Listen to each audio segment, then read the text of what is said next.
David, if you'd just like to tell us a bit about yourself and what your background is, both, I guess, in and outside of dragon boating. Hi, everybody. My name's David Abel, and I am the current Aurora head coach. Background. So I am clearly from the UK originally. I've been here since 2005. I'm a chartered engineer. Electrical is my background. I also was brave enough to go and start a dragon boat club. And I said to my girlfriend, then fiance, now wife, at the time, we're going to go and start a dragon boat club. We called it the Yarra River Dragons. And she said, you realize it's going to be like taking on and owning a child. And it really has been that experience and we are, I think the Yarra River Dragons are 10 years old, in fact, 10 years old in 1 month. The last year has been a bit hazy, though, on the whole sport of dragon boating. But hopefully this evening I can answer some of these questions and give you a little insight, and we'll go from there. So, Ramsay. Yeah, thanks for being here. Obviously, between lockdowns and babies, it's a bit hard for us to get together, David, but it's good we've been able to do this now.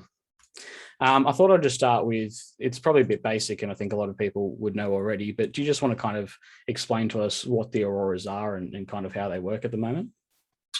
So the Auroras is obviously the national dragon boat team that Australia fields to go and attend the various events. We've got basically two main events. There's one referred to as the Asians, which is an open age event. And that's on the odd years. And then the in-between years of that is the Nations, which is where we put together our full squad from juniors all the way up to our senior Cs. And that's usually about a 330 member strong team, which we've taken overseas a number of times. On the Asians, that tends to be myself as the coach of that squad.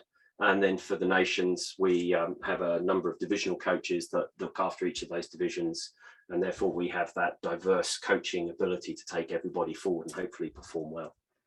Okay, cool. So if I wanted to become an Aurora, what is it that the national team is looking for? Understand the commitment, have some dedication. And I think you've got to have some decision-making skills, and you need to be able to structure yourself, because taking on a position in the Aurora team comes with a certain amount of commitment. There is a lot of training expectation, but there is also a lot of preparation that's involved. You have to fund it, you've got to train for it, you've got to attend it, and through that whole experience and that process, there's a lot of pieces of work that have to come together to actually have you, the team member, whether you're the drummer, the sweep, or the paddler, to have that team member ready to compete. And I think there's a certain amount of awareness up front to understand what it is you're taking on. Yeah, so in terms of those commitments, I know one of them that comes up is obviously we've got people all across Australia. What does it look like, I guess, going into a campaign for those people? So it's really, you've got various levels. You'll have somebody who potentially could be out in the Northern Territory as a single individual, or you could be in a fortunate position of being in one of the main metro hubs, whether it's in Sydney or whether it's Canberra or Victoria down in Melbourne, where you have a whole group of you coming together. And therefore there is that camaraderie to enable you to train forward, not only in the division you're in, but also to see those other divisions around you and how they're going forward.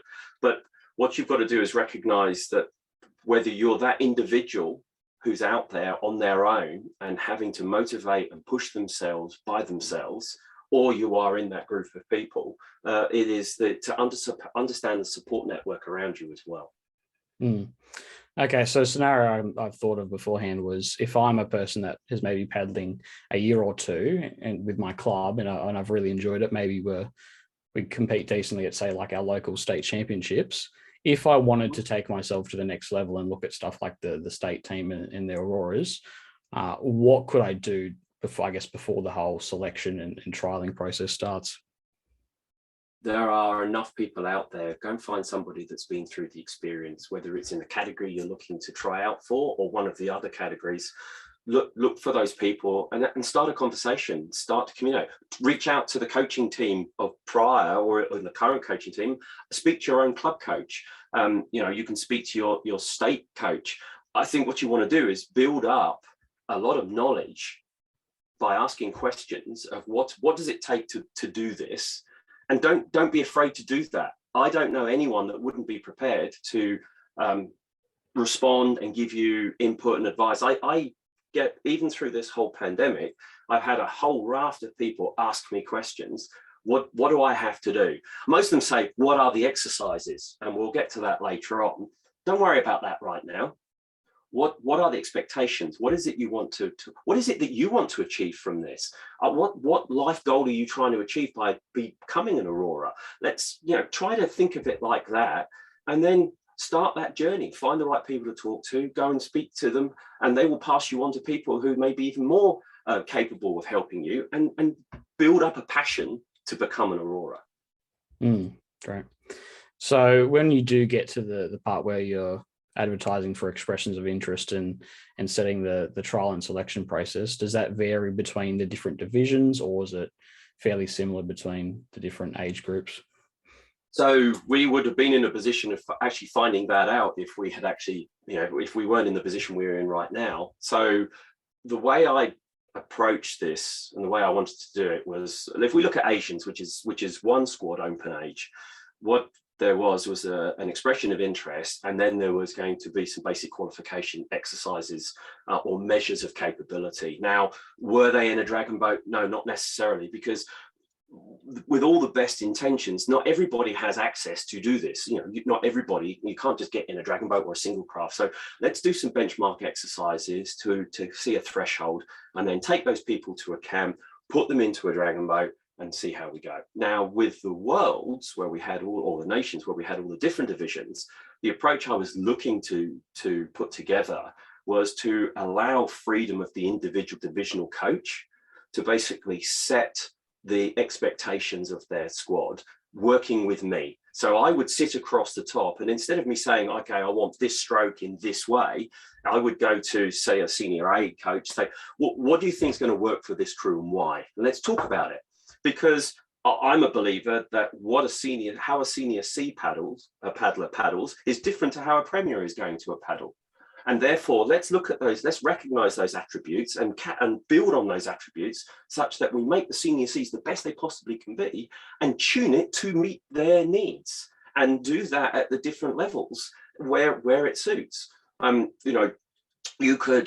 shouldn't expect a junior to have the muscle memory and the skills that had come later on in life. So what works for them? What morale, what sort of structure do we need? How do we want them to paddle? How do we want them to bond?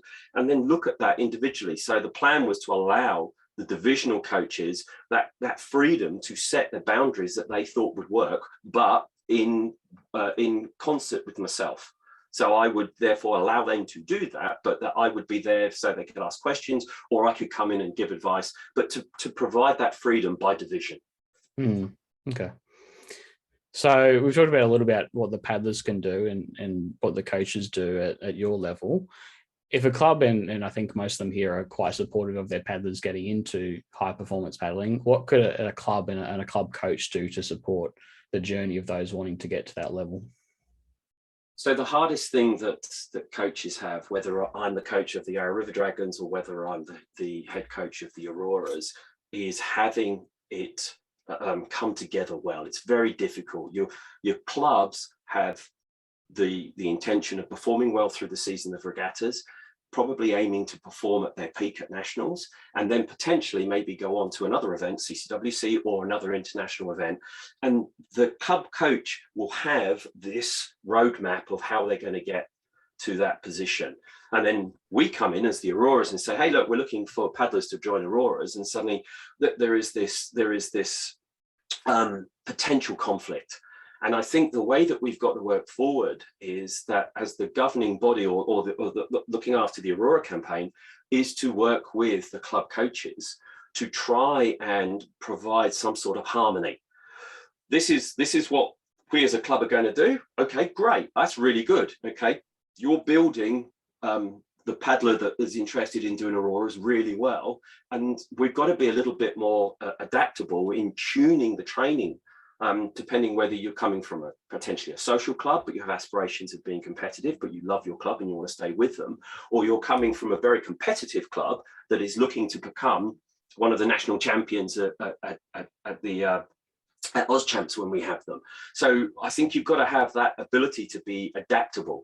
You can't just come out and say, here's the training campaign, you've got to go and do it X times, this is it, regardless, because that is a way to alienate not only the people you're trying to produce that Aurora squad, but also the feeding ground of future Aurora squads.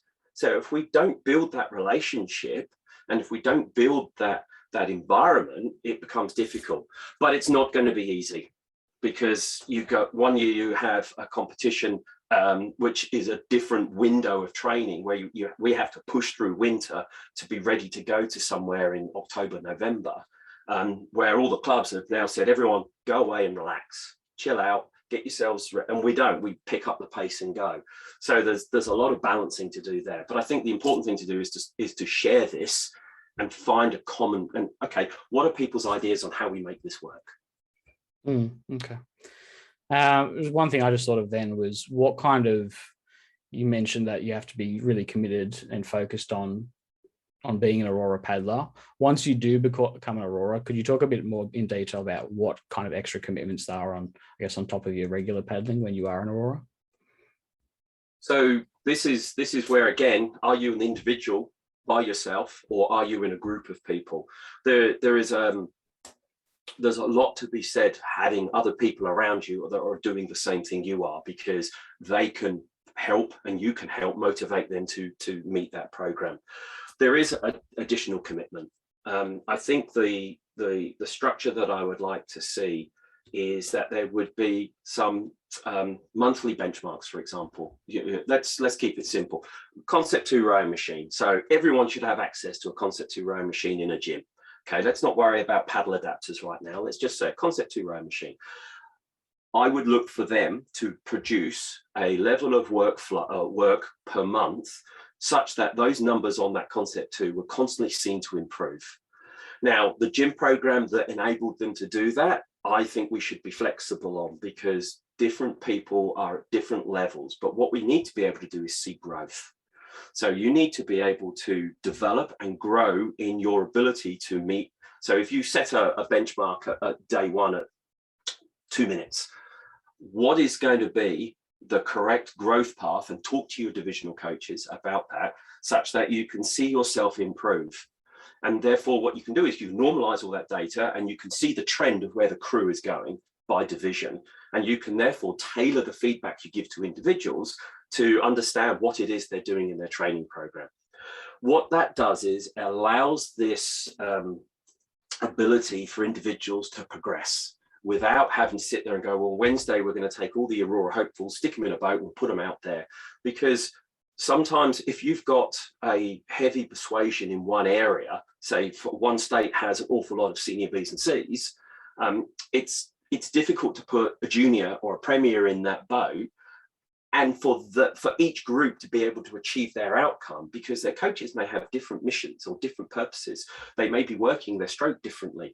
And so what you've got to be able to do is to recognize where that environment occurs. You've got a fallback, that you don't have to have Dave Abel sitting in that boat when everyone else, because I'm a senior B, where everyone else is a junior, for example. And I know these are extremes, but what you've got to do is you've got to set up a structure to allow these individuals to achieve the same growth path as their peers. So if I'm a premier, I am working to the premier the goals and aims. And I think what we're going to do with our divisional coaches is talk about how we introduce that across our states, whether there's 20 people in a hub or whether there's one. And this is the evolving plan that we're starting to talk about. Good. One thing I wanted to ask about was, a lot of the time, I'm not a paddler, but I've heard a lot of people seem to be divided between which is more important. Is it your paddling and your technique and how you are on the boat versus your overall fitness levels? I guess, where do you sit on that? And I guess in a high performance context, what do you think that looks like?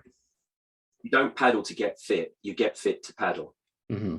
So what you need to be able to do is to have a certain ability, physical ability, such that when we do get everybody into a boat and we work that technique, that you're able to hold the form and to hold the session structure and to endure the workload that is being expected of you. It is nigh on impossible if you have a group of coaches around the country looking after a small pocket of people, that they are developing the same stroke perfectly. You shouldn't try to expect that. That, I don't believe, is the right approach. I think what you've got to understand is that there is going to be some variance in that, but you are able to talk about the stroke structure, both at the camps that you have and where you have, but you put the camp structure in place at the beginning, in the end, or at the beginning, couple in the middle and one prior, that you can tune your stroke. So you can see videos of people working, you can see them at regattas, you can ask for people to send you video of what they're doing. So you understand how the makeup of your squad is looking, and therefore you can start to look at where people may work in a boat. But what you've really got to have is that core ability to sustain a level of effort through what is being asked of your by your coach at that time, such that that refinement can happen and that change can happen. Because the camps I've been on, when you enter the camp to when you leave the camp, you are two different crews. So the camp has absolutely worked to refine the structure. What you've got to be able to do is be fit enough to support that camp to the best of your ability, such that you are, you are 1/20th of the paddling crew, or you are the sweep or the drummer, and you can hold that through the entire process.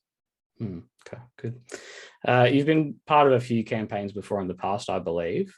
Yes. Unfortunately, we don't have anything immediately coming up. I think you were telling me just before we started, we're hopeful on the Asians and the States in 2023.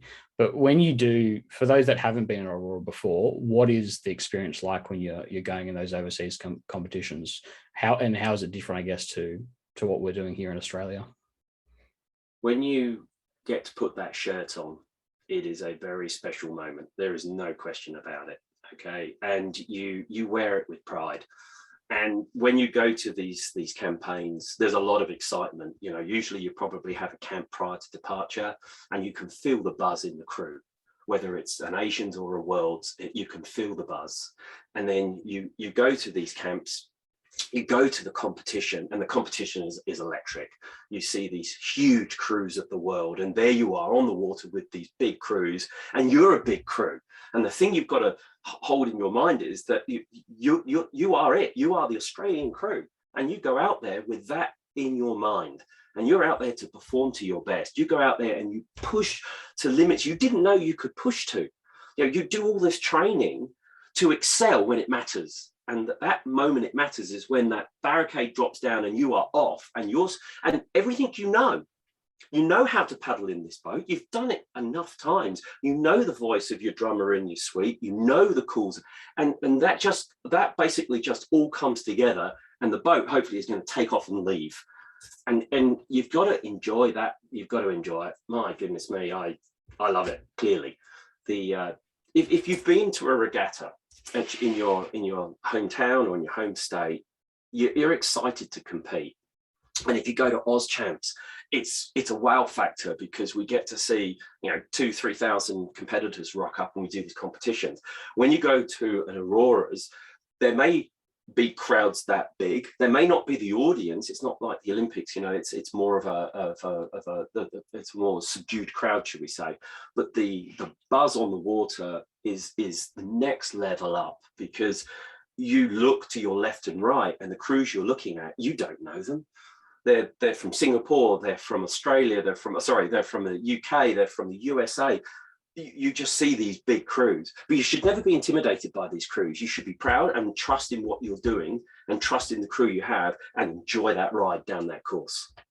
Very good. So I guess looking to the future, and I know that's something very difficult at the moment for all of us, where are we looking at the moment with our Auroras and national competition? And I guess you're fairly new to the role. What do you hope to achieve, I guess, in the next few years, once we do get back on the water and back into competition? I'm unfortunate. I've been in the role 2 years. Yeah, and I'm undefeated. You are. Congratulations. Yes, because I'm uncompeted, which is really sad position to be in. But what we've been doing is that AusDBF have challenged myself and Sylvia to go away and start looking at what is a high performance program look like. And we starting to look at how to put together a structure, because we need succession planning. I think it's important that any process and procedure that we are coming up with outlives me, outlives Sylvia, such that we can pass it over to the next group of coaches that raise their hand to take on this role, and they can continue to evolve and develop it. So I think it's really important that we understand the structure. What does it mean to try to be an Aurora? And what can we do? What can we put in place that supports the state and the clubs to help their paddlers achieve that aim of putting on that green and gold shirt at the end of the day, and therefore get as much support and buy into the process as possible? So what do camps look like? What are the purposes of them? Do we put together a structure where people can come and do a come and try camp, which they're not a selection camp as such, but they are a selection environment? This is what it looks like to go to an Aurora camp. This is this, and maybe we run them locally, and we allow people to come and have a go at that next level up, and to experience that journey. And these are ideas that we're looking at the moment and putting together some structures. And I think what I've hoping, or what I've asked, is that the guys that put an expression of interest in for divisional coaches for the championship that didn't happen, the Worlds that didn't happen, is that they would continue to help perhaps be on a subcommittee to start to define what does this look like. So those that have done Aurora campaigns in the past will recognise the difference from when it was single state through to the Auroras, which is inclusive of all states, and where does it evolve to next? And it's that evolution that we're working on at the moment. Sounds good. All right. Just a reminder, if anyone had a question, it might be a good time now just to pop it in the chat before we get to the Q&A. Just before that, is there anything else, David, you thought you wanted to cover that we haven't covered quite yet? No, I'm ask away. Okay, cool. Let's see if we've got one. Looks like we've got one already. Hi, David. This is from Kath. Hi, David. Can you please advise what you're looking for in sweeps and drummers, and how do you plan to select them? And that's Kath from the head coach of Invictus in Canberra. So sweeps and drummers. The first of all, drummers need to live as drummers. I think it's important that I'll back up.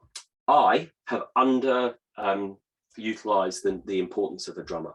I in my club, I have in my early years taken the spare smallest person and used them on the front of the boat. That is an absolute mistake.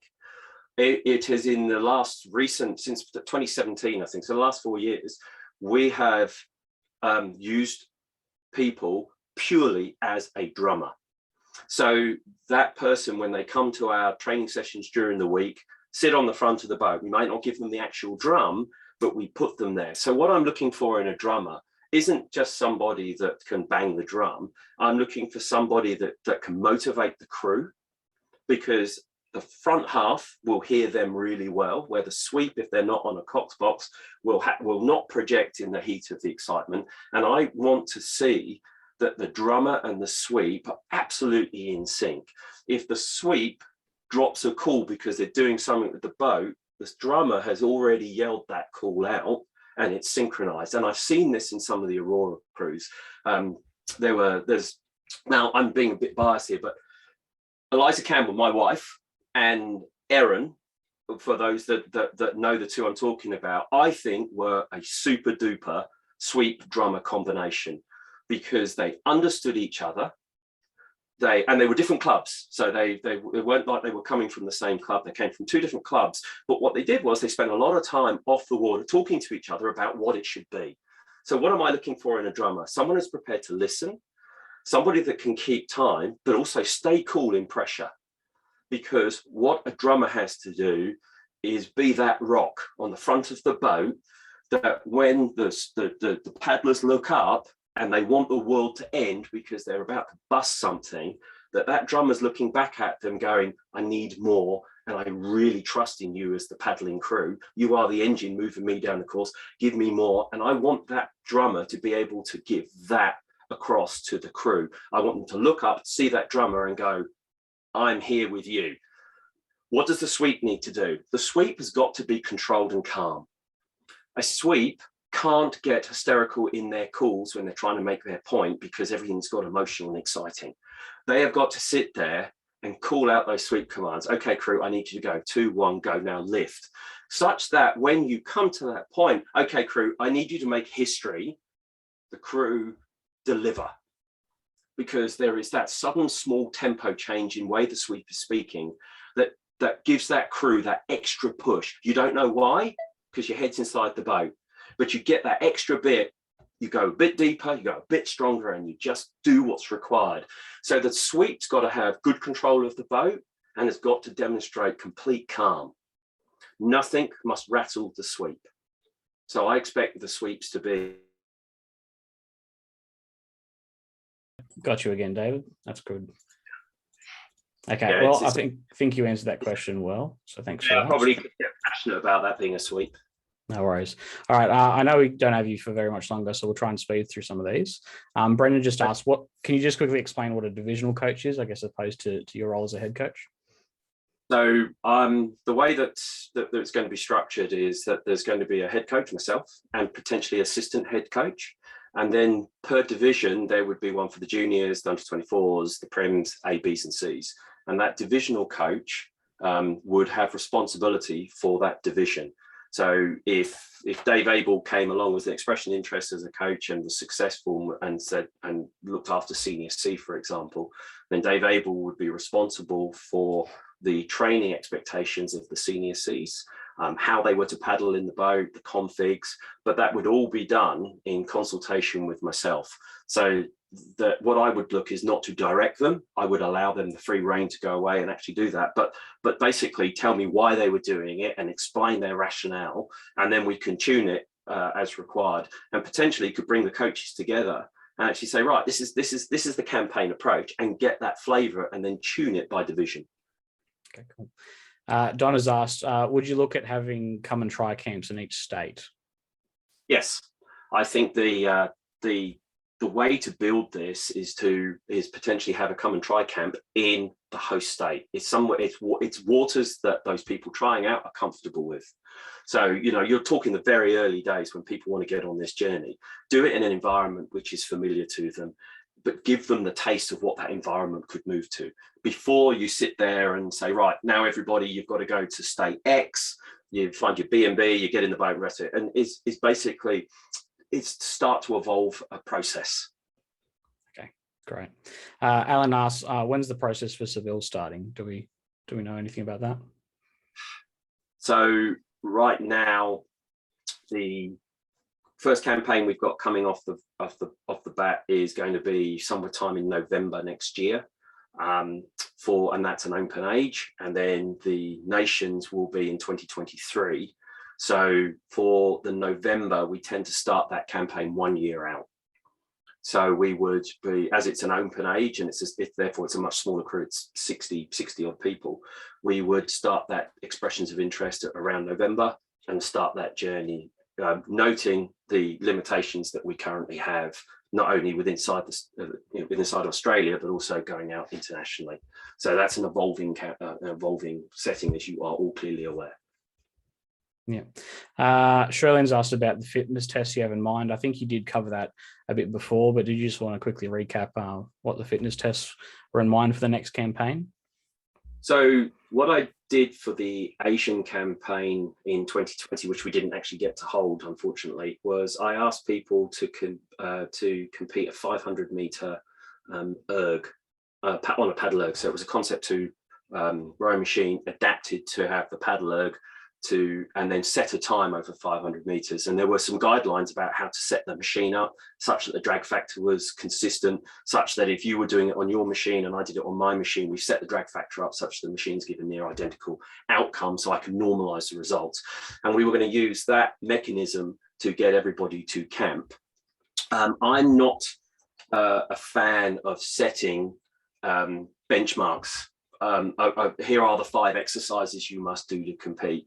I find that what I've seen in experience is that people just train those benchmarks, and whilst they cover a lot of what you're looking for, they're not right. What I need to be able to do is create a paddler able to move a boat. and moving that boat requires a multitude of different of muscles.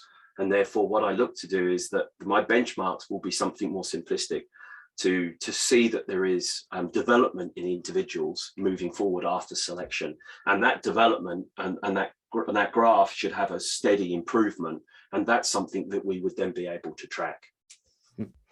Okay, we might just do maybe 2 more, and then the others, maybe if it's okay with you, David, I might flick to you via email, and yeah, by all means, get back to those people.